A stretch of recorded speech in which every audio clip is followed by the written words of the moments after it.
Okay, tonight is Alma chapter 54. And now it came to pass in the 29th year of the judges that Ammoron sent unto Moroni, desiring that he would exchange prisoners.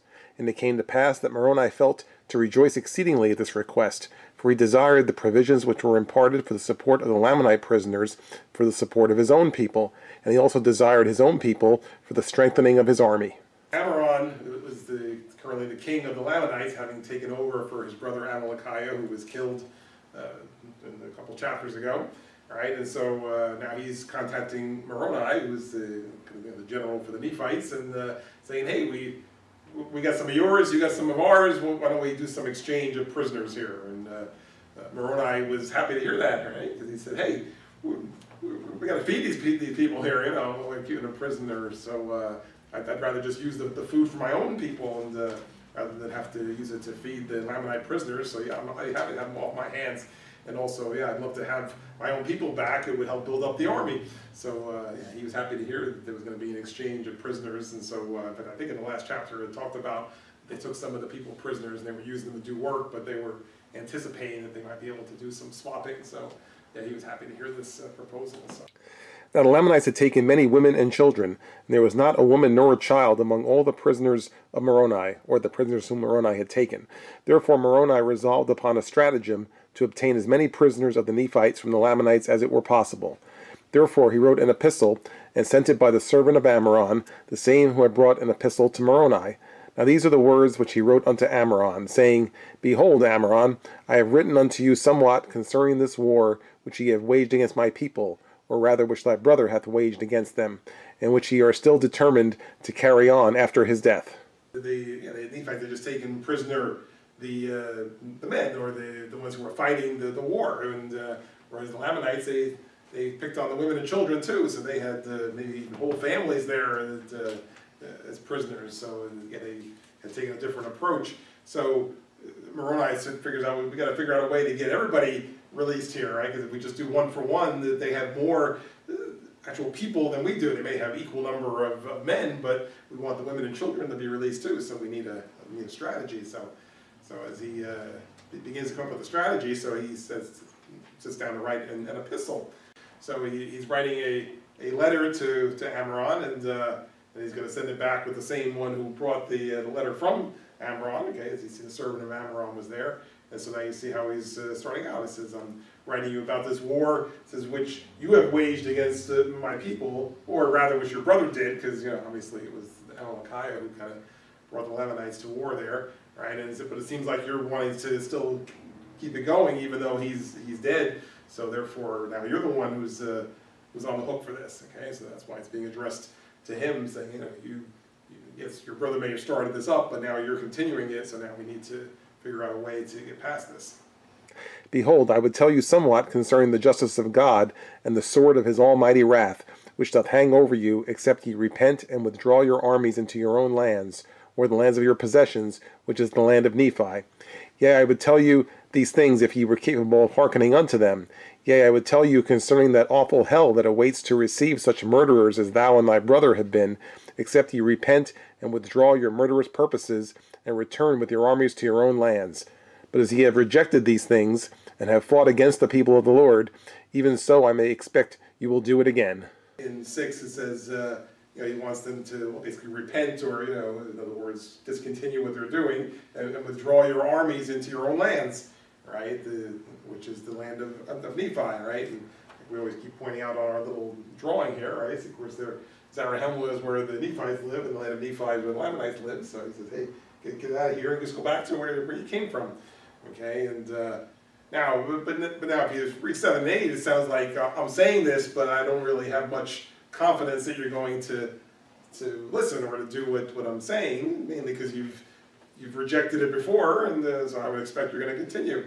That's why he says that, you know, now invoking the idea that, you know, think of the awful hell that awaits murderers such as yourselves, all right? And so that's really where you want to get to, then continue on with what you're doing, right? But mainly he's saying it says here, withdraw your murderous purposes, return to your own lands, all right? You know, back off, and let's put an end to this, right? But then he finishes by saying, since you've always rejected that before, I don't expect you're going to answer now, but I figure we'll try one more time and try to reason together here and come to a satisfactory conclusion. And now behold, we are prepared to receive you, yea, and except you withdraw your purposes, behold, you will pull down the wrath of that God whom you have rejected upon you, even to your utter destruction. But as the Lord liveth, our army shall come upon you, except ye withdraw, and ye shall soon be visited with death, for we will retain our cities and our lands, yea, and we will maintain our religion and the cause of our God. But behold, it supposeth me that I talk to you concerning these things in vain, or it supposeth me that thou art a child of hell. Therefore I will close my epistle by telling you that I will not exchange prisoners, save it be on conditions that ye will deliver up a man and his wife and his children for one prisoner. If this be the case that ye will do it, I will exchange. I want you to note the strategy here, okay? All right, so first of all, 9 and 10 almost sounds similar to what we just read and what we just talked about. All right, that's why it says in 9 it says the wrath of God's going to come upon you and you're going to be destroyed, and in 10 it says our army is going to come upon you. If you don't withdraw, you'll be visited with death. So it's not going to be pretty if you just continue fighting like this, because we're going to defend our cities, our lands, our religion, and so forth, right? And then 11 it starts out saying, but I suppose I'm just talking in vain. I'm just talking, and you're not really going to listen anyway. Refers to him as a child of hell, right? So now he says, so I'll just end this by, kind of following up on what you said. You want to do an exchange? All right, I'll do an exchange of prisoners, but for every man I give you, I want a whole family back, all right? So if you have a man and his wife and children, that's 1 for 1, all right? So, because we only took the men from you, so we'll give you back one man, you give me back a man and his family, right? Which I would suppose is really what he wanted to say in the first place, right? It's one of those things where first he talks about things that are going to obviously be rejected, and then, oh, well, by the way, yeah, we can do this exchange if you want, right? Which is really what he had wanted in the first place. I think that was the strategy there, as you can see. He was trying to get all the Nephites released, including the women and children. And behold, if ye do not do this, I will come against you with my armies. Yea, even I will arm my women and my children, and I will come against you. I will follow you even into your own land, which is the land of our first inheritance. Yea, and it shall be blood for blood, yea, life for life. And I will give you battle even until you are destroyed from off the face of the earth. Behold, I am in my anger, and also my people. Ye have sought to murder us, and we have only sought to defend ourselves. But behold, if ye seek to destroy us more, we will seek to destroy you. Yea, and we will seek our land, the land of our first inheritance. Now I close my epistle. I am Moroni. I am a leader of the people of the Nephites. 12 says, if you don't agree to the terms here, I'm prepared to, come at you with an all-out battle. All right, I'll even arm the women and children. All right, we'll throw everybody at you, and so you're not going to like what's going to happen then, right? And it even says, well, if you retreat, we'll follow you. See, up until now they've just been defending themselves, so they would stay put in the Zarahemla area, and then when the Lamanites came against them, then they were ready to fight. But now it says, hey, even if you go back, we'll follow you back if you're not going to cooperate here. So yeah, we want our prisoners, we want all the men, women, and children, and if not, we're gonna just follow you and just keep fighting until this is done. Right? Because as you see in 13, it says, I'm angry now, right? You got me mad now, so now we're gonna make this happen. In 12 and in 13, it refers to the land of their first inheritance. Right? It says we will seek our land, the land of our first inheritance. We'll follow you into your own land, the land of our first inheritance. Remember, it'd be way back, all right, way back in 2 Nephi chapter 5, that when Lehi had just died, and now the Laman and Lemuel, they were ready to kill Nephi and his people, and so God told Nephi, better take your people and go, right, so that they left the area. So so where Laman and Lemuel stayed, that became this land, right? That's where the Lamanites were based. So that's why he's saying, really, that was the land of our first inheritance. We were supposed to have that land, but we left it just because we didn't want you to kill us. And so that's why I'm referring to it as the land of their first inheritance, right? So we still think of it that way. Even 500 years later, we still remember that was really supposed to be our land. Now you see in 14, this is kind of like, like when we would write a letter today, if anybody would does it anymore. You would close it with, like, sincerely yours or whatever, and then you sign your name, right? So that's really what this is. So now I close my epistle. I'm Moroni, I'm signing his name and his title, Sometimes if you get a letter from somebody official, it has their name and a title underneath it, so that's his name and his title. So that's all that is. Now it came to pass that Ammoron, when he had received this epistle, was angry, and he wrote another epistle unto Moroni. And these are the words which he wrote, saying, I am Ammoron, the king of the Lamanites. I am the brother of Amalekiah, whom ye have murdered. Behold, I will avenge his blood upon you. Yea, and I will come upon you with my armies, for I fear not your threatenings. For behold, your fathers did wrong their brethren, insomuch that they did rob them of their right to the government, when it rightly belonged unto them. You just said, right, when Ammoron received the letter, right, so he wasn't happy to read that, and it says he was angry, so he fired one right back, okay? And just like today, when the people want to exchange angry letters or emails or whatever, right? So that's what's going on. So he wrote his own letter back, right? And so now you're reading what he's saying and going back, right? He says, you're the one you killed my brother. That's why I'm king now, because you murdered my brother, and I'm going to avenge his blood upon you, because I'm mad that you killed my brother, and so I'm not afraid of you. You say whatever you want. I'm not afraid, and now you see that. The Lamanites' interpretation of what happened in the past, beginning in 17, says, your fathers did wrong their brethren, right? That they robbed them of their right to the government, so they took over when they really shouldn't have been, because, right, thinking, well, our fathers were the older ones, they should have been in charge, and so, your fathers were like the Nephi and his people, they were the younger ones, that they shouldn't have been the ones in charge. So you see, passed down through the years, this is how they remember. They remember it in different ways. It's because how it's been told through the generations. Obviously, none of these people were around 500 years before, but this is what they've been told by their parents, who were told by their parents, and so forth.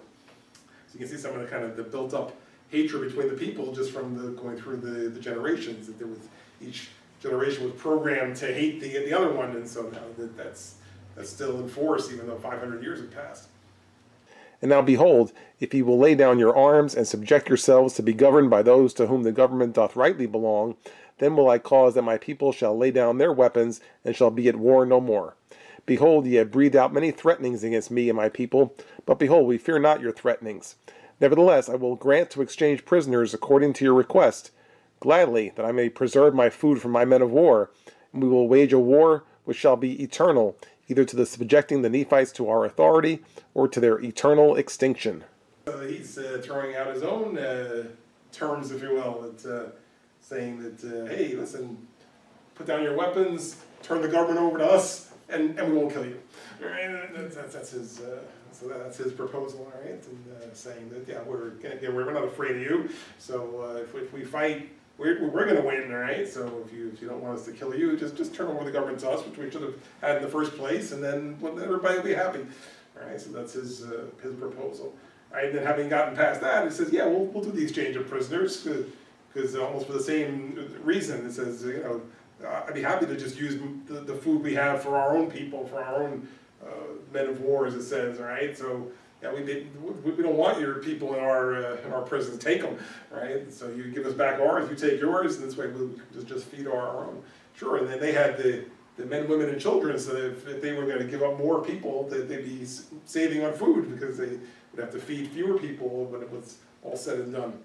Right? And so then you see at the end of 20, it says, we're ready to fight a war as it says, a war that shall be eternal, right? Either we're going to subject you to our authority, or we're going to wipe you out, right? That's our goal. That's how we see this and how it's going to go. Either we're going to take over the Nephite nation, or we're going to kill you. So that's his. That's what he's setting out, is what he sees is going to happen. And as concerning that God whom ye say we have rejected, behold, we know not such a being, neither do ye. But if it so be that there is such a being, we know not but that he hath made us as well as you. And if it so be that there is a devil and a hell, behold, will he not send you there to dwell with my brother, whom ye have murdered, whom ye have hinted that he hath gone to such a place? But behold, these things matter not. I am Ammoron, and a descendant of Zoram, whom your fathers pressed and brought out of Jerusalem. And behold, now I am a bold Lamanite. Behold, this war hath been waged to avenge their wrongs, and to maintain and to obtain their rights to the government, and I close my epistle to Moroni. Right, so as the last thing in the letter, right now he's dealing with the God part of it, since Moroni said that you all are children of hell, and don't you fear God, and we're the people of the Lord. All right, so he says, let's talk about the God thing. He says, you say we rejected God, but of course, I say we don't even know that there's such a thing as God, and as far as we're concerned, you don't know that either, right? You're just talking about this God thing. We don't really believe in that, all right? But if there is such a thing, as you see at the end of 21, it says if there is, it says as far as we're concerned, He made us as well as He made you. So in other words, why do you think you're the people of the Lord? Why do you think you're special? Didn't He make us the same as He would have made you? Right? So it's gives you a little bit of logic here, but never mind that they have nothing to do with God. So right, well, of course God's going to favor those who are His people who are serving Him, but saying, hey, why would God love you more than He would love us? And then as far as a devil and a hell and so forth, they say, hey, you killed my brother, so if my brother's gone there, guess what? You're going there too, right? But of course, as we've read, that each step of the way was inspired by God, and that the Nephites have not been a murderous people, so we don't see them as being killing for the sake of killing, but rather they're defending themselves, so that's why we wouldn't see it that way, but certainly somebody in Amram's position would see it that way. Hey, you killed my brother, and now you're calling us the murderers? You're the murderers. So he's just kind of putting out that what you're accusing us of, you've done it as well. Right? So this is the way he's closing that particular letter, and just then pointing out, he says, I'm Amram, a descendant of Zoram. Now, if you remember, we talked about the Zoramites, several chapters ago. The Zoramites are actually of Nephite descent, right? But the Zoramites chose to join the Lamanites because of disagreements they had with the Nephites. So that's why he's saying that I'm now a bold Lamanite. See, I used to be a Nephite, but now I'm a Lamanite, and I'm here to right these wrongs and get the rights back that they should have had in the first place. So that's what was driving him, is he thinks this is a righteous and a proper cause. But of course, we know that it really isn't.